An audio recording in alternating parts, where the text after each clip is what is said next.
everyone, it's Carrie here, and I have just got back from San Diego where I was at the Traffic and Conversion Summit, which was incredible. I picked up some absolutely brilliant marketing tips and I really want to share them with you. I also picked up a horrible cold, so if anyone's got any tips or suggestions of some things I can do to try and get rid of it, then please leave a comment and let me know. But I wanted to make this video anyway, despite the cold, because I've got some amazing things to share with you, some things that really helped me. So the summit was all about traffic and conversion, so getting traffic and then converting that traffic. And it was amazing because it really made me take a step back and just completely zone in and focus on marketing. So whilst I was there, I decided to sit down and kind of make a massive picture, I suppose, a massive diagram of my marketing flow, of how my marketing operates for the Female Entrepreneur Association. And I found it was so helpful and effective. It made me take a step back and think, oh my gosh, I could be doing this, I could be doing that. That needs changing. I should really be changing this and doing this differently. It was incredible. So if you haven't made a marketing flow recently, then do it. Sit down, get a blank piece of paper and basically map out the flow of your marketing. And I'm going to share with you 7 different things that you can consider when going through your flow. So if you get a blank piece of paper and then just zone in on your marketing, just think about your marketing. And these are the 7 areas I want you to think about when you're going over your marketing flow. So the first thing you want to look at when you come to investigating and mapping out your marketing flow is traffic. Where are you getting your traffic from? So it could be social media, Facebook, Twitter, it could be YouTube. Do you do any online advertising, any pay-per-click advertising on Facebook or Google AdWords? Do you do any SEO? Does traffic come from natural Google rankings? Do you have any joint venture partners? Do you do any offline promotions? So the first part of this marketing flow is to think about where your traffic is coming from. And then once you've done that, the second thing to think about is how do you capture leads? So how do you turn these visitors into potential prospects? What do you do to capture new leads when people finally find you? So whether they're coming to your website or whether they're coming into the shop, if you have a shop and if you have a physical store. So what are you doing to capture leads? If you are doing things already, think about, is it effective? Is it working? So if you have like a sign up box on your website, is it effective? How many signups are you getting per day? Could you maybe try doing things differently that might get a better result for you? So that's the second step, thinking about how you capture leads. So first step is all about traffic, how you're getting traffic. The second step is how you're converting that traffic into potential prospects, how you're gathering their information, whether it's their email address or whatever information, how you're collecting that information. The third thing to think about is how you are nurturing those leads.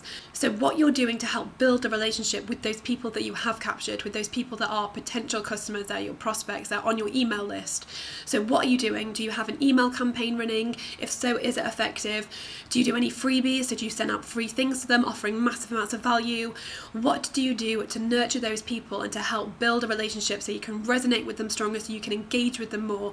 What are you doing with those people that you've captured? So the fourth thing to think about is what you're doing to offer what you sell to those people. So how are you offering what you sell? How are you trying to sell to those people that are on your list? The people that you've captured, the people that you've nurtured, the people that have signed up to your list because they think you have great value in what you do and they're interested in what you do, the people you have nurtured and built a great relationship with by offering massive value. What are you doing? What is your process? What is your strategy for actually then converting those people into customers? How are you presenting your offer to those people?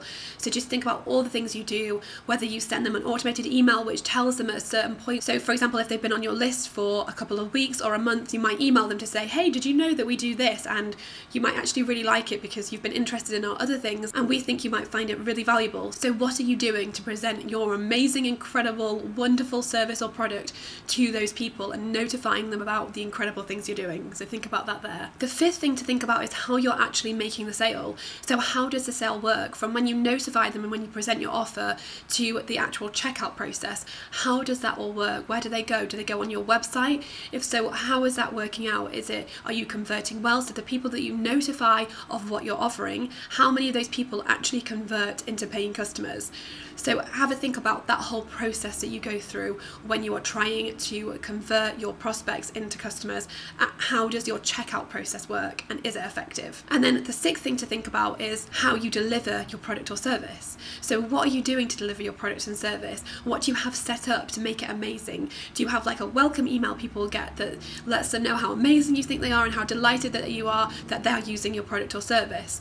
Do you have any kind of aftercare? If you're selling a physical product, what do you do to deliver that product? How do you make it that little bit more special? So what is your marketing strategy around delivering your product or service? And then the seventh thing to think about is what you're doing to test and tweak everything.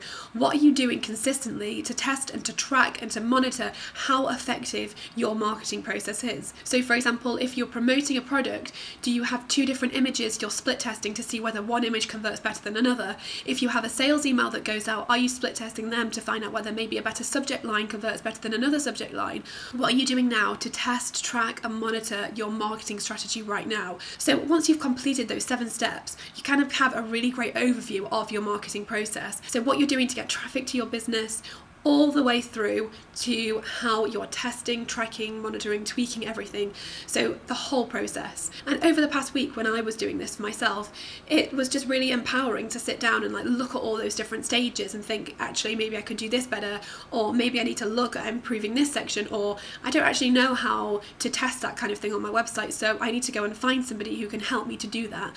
So by doing that, you can basically really get focused on your marketing, your business, and figure out more ways to add more value to more people, to reach more people, to get more customers on board, and then to make the experience for those customers even better by having an amazing delivery service so that they go and tell more people about it. And maybe you could have a strategy in place where you ask for testimonials, where you ask for referrals, where you ask if they want to be an affiliate. So all of those sorts of things, so it's all systemized so that your marketing is amazing. So for me at the Traffic and Conversion Summit, that was something that helped me the most. That was something that I did that just really helped me to get really clear and focused on everything that I'm doing. So give those 7 steps a try, get a blank piece of paper and create your marketing flow and see how helpful it will be for you.